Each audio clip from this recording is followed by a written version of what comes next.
Masjidil Aqsa itu diberkahi. Apa bentuk keberkahannya? Itu yang akan kita bahas secara singkat pada kesempatan kali ini. Bismillahirrahmanirrahim. Assalamualaikum warahmatullahi wabarakatuh. Alhamdulillah wassalatu wassalamu ala rasulillah wa ala alihi wa ashabihi wa man tabi'ahum bi ihsani ila yaumil amma ba'd. Sahabat titik terang yang dirahmati oleh Allah, insya Allah pada kesempatan kali ini kita akan sedikit berbincang mengenai bumi Syam. Karena memang Syam ini mempunyai kekhususan yang Allah berikan kepada buminya maupun penduduknya. Sehingga khusus pembahasan akhir zaman itu memang sangat terkait dengan bumi Syam. Baik, dalam sebuah ayat yaitu surat Al-Isra yang pertama sebagai pembuka disebutkan bahwa Allah berfirman, A'udzubillahi minasyaitonirrajim, Subhanalladzi asra bi'abdihi lailan. Maha suci Allah yang telah memperjalankan Isra Mi'raj di sini ya, memperjalankan pada malam hari seorang hamba yaitu Nabi Muhammad minal Masjidil Haram, dari Masjidil Haram yaitu Makkah, ilal Masjidil Aqsa, ke Masjidil Aqsa, alladzi barakna haulahu, yang diberkahi sekelilingnya. Di penggalan ayat ini kita diberikan kode atau diberikan sebuah informasi bahwa Masjidil Aqsa itu diberkahi. Alladzi barakna haulahu. Sekelilingnya itu juga diberkahi oleh Allah. Apa bentuk keberkahannya? Nah, itu yang akan kita bahas secara singkat pada kesempatan kali ini. Yang pertama bahwa kita ketahui bahwa Syam itu adalah bumi para nabi. Bumi para nabi. Ini ma'ruf sekali di kalangan ahli sejarah bahwa Nabi Ibrahim itu juga berhijrah ke Syam. Kemudian Nabi Musa, kemudian Nabi Isa, Nabi Yakub, itu semua mereka berada di Syam, bumi Syam. Sehingga Syam itu adalah bumi yang penuh dengan keberkahan karena banyak dihuni oleh para anbiya. Kemudian yang kedua adalah ada sebuah sunnah yang memerintahkan, Rasulullah memerintahkan untuk berdiam atau berdiam atau membangun rumah atau bertempat tinggal di Syam. Rasulullah pernah mengatakan, alaikum bisyam, sudah selayaknya kalian itu melazimi Syam. Fa innaha safwatu biladillah, karena sesungguhnya Syam itu adalah negeri pilihan Allah. Yaskunuha khiratuhu min khalqihi, yang ditinggali oleh orang-orang yang terbaik di antara makhluknya. Dari hadis ini bisa kita ketahui bahwa Syam adalah tempat tinggal makhluk-makhluk terbaik, orang-orang pilihan, karena dia adalah bumi pilihan Allah. Maka jangan heran seandainya dulu para ulama itu banyak yang hijrah ke Syam ketika mereka itu sudah ingin pergi dari suatu tempat, kemudian minta rekomendasi tempat mana yang dihijrahi, maka banyak yang menganjurkan untuk pindah ke Syam.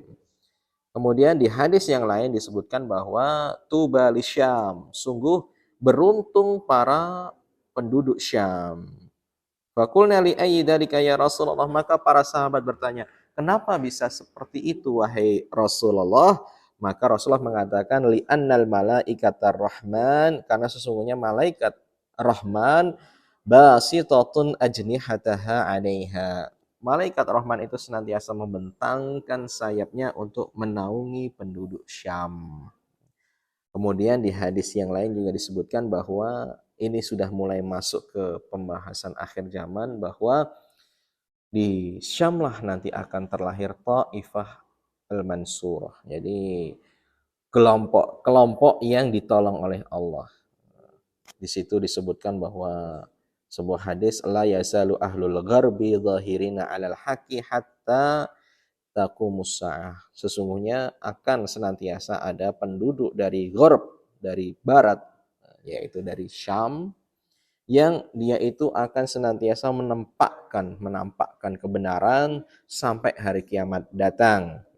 Imam Ahmad mengatakan yang dimaksud dengan ahlil gharbi itu adalah orang-orang Syam. Kemudian di situ juga di Syam ada sebuah tempat yang disebut dengan Asqalan. Nah, Asqalan ini adalah sebuah pinggiran yang mengelilingi Palestina. Di dalam sebuah hadis Rasulullah mengatakan awalu hadal amri nubuwah wa rahmah. Permulaan dari agama ini adalah nubuwah, masa kenabian dan rahmah dan tersebarnya kasih sayang. Summa yakunu khilafah, summa yakunu mulkan wa rahmah. Kemudian setelah itu ada masa yang disebut dengan kekhilafahan, yang kita tahu ada 4, kemudian ada kerajaan-kerajaan, dan itu masih dinaungi dan diliputi dengan rahmah, kasih sayang Allah. Summa yatakadamuna alaihi takadumul humuri. Kemudian orang mulai berebut kekuasaan, sebagaimana kuda-kuda itu berebut, saling berebut makanan. Fa'alaikum bil jihad. Nah, ketika kita masuk dalam fase seperti itu, maka Rasulullah mengatakan, maka wajib bagi kalian untuk berpegang terhadap jihad. Ada saat di mana kita itu wajib untuk berangkat berjihad. Wa inna afdala jihadikum ar-ribat. Dan sesungguhnya sebaik-baik jihad adalah ketika kita ribat.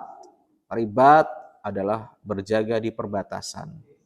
Wa inna afdala ribatikum asqalan. Dan sesungguhnya ribat menjaga perbatasan kaum muslimin yang paling mulia itu adalah di Asqalan.